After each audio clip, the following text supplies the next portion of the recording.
మళ్ళీ నామమాత్రంగా దరఖాస్తు తీసుకొని మళ్ళీ ఎలక్షన్ కోడ్ వచ్చిందని చెప్పి దాటేసే ప్రయత్నం చేయదు.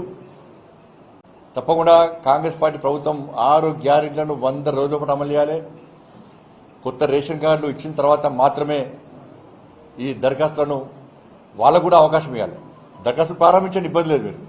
కానీ కొత్త రేషన్ కార్డు ఇచ్చిన వాళ్ళు కూడా ఏ విధంగా దరఖాస్తులు స్వీకరిస్తారో, రేషన్ కార్డులు ఎప్పటివరకు ఇస్తారో వాటిని కూడా ప్రభుత్వం స్పష్టం చేయాల్సిన అవసరం ఉంది. భారతీయ జనతా పార్టీ కార్యకర్తలు కూడా ఈ కార్యక్రమంలో అందరూ పాల్గొనాలి. ఇది ప్రజాధనము, ప్రజలకు ఉపయోగపడాల్సిన బాధ్యత ఉన్నది. లబ్ధిదారులకు చేకూర్చాల్సిన బాధ్యత ఉంది. శ్యామా ప్రసాద్ ముఖర్జీ గారి యొక్క ఆలోచన అదే. చిట్ట చివరి పేద వ్యక్తి కూడా ప్రభుత్వ ఫలాలు అందాలని చెప్పి మా శ్యామా ప్రసాద్ ముఖర్జీ గారు ఏ విధంగా మాకు స్ఫూర్తి నింపిరో దానికి అనుగుణంగా మేము కూడా ఈ కార్యక్రమంలో పాల్గొంటాం.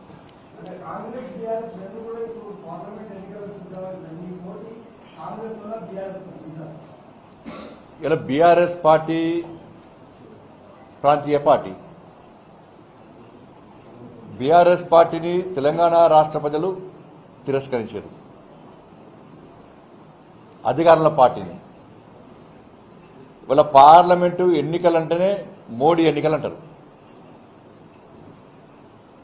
మొన్న ఎన్నికల ప్రచార సందర్భం కూడా చాలా ప్రాంతాల్లో కూడా ఎట్టి పరిస్థితుల్లో పార్లమెంట్లో భారతీయ జనతా పార్టీకి ఓటు వేస్తాము, మోడీ గారిని తిరిగి ప్రధానమంత్రిగా చేస్తామని చెప్పి అన్ని సర్వే సంస్థలు చెప్పినాయి. కాబట్టి ఎన్నికల్లో భారతీయ జనతా పార్టీ అత్యధిక స్థానాలు గెలుచుకోబోతున్నది. బీఆర్ఎస్ పార్టీ అడ్రస్ గల్లంతవుతుంది. బీఆర్ఎస్ పార్టీ మేము ఉన్నామని చెప్పుకునే ప్రయత్నం చేస్తున్నారు. వాళ్ళ అహంకారం ఇంకా తగ్గలేదు. కేసీఆర్ కొడుకు అహంకారం కానీ ఆయన బాడీ లాంగ్వేజ్ చూస్తే ఇంకా మేము అధికారంలో ఉన్నాము అని చెప్పి ఒక ఫీలింగ్ పోతలేదు ఆయనకు. ఆయన అహంకారం బాడీ లాంగ్వేజ్ చూస్తుంటే ఆయన అహంకారమే బీఆర్ఎస్ పార్టీ కుంభ ముంచిందన్న విషయాన్ని ఇంకా కేసీఆర్ కుటుంబం గుర్తిస్తలేదు. మరి ఇవి ఢిల్లీ ఎన్నికలు. ప్రజలందరూ అంటే కామన్ అంటారు అవి చిన్న ఎన్నికలు, ఇవి పెద్ద ఎన్నికలు. అవి స్థానిక ఎన్నికలు, ఇవి ఢిల్లీ ఎన్నికలు. ఢిల్లీ ఎన్నికల్లో నరేంద్ర మోడీ గారు ప్రధానమంత్రిగా కావాలని చెప్పి దేశ ప్రజలందరూ కోరుకుంటారు. కాబట్టి ఎన్నికల్లో భారతీయ జనతా పార్టీ పక్కా గెలవబోతున్నది.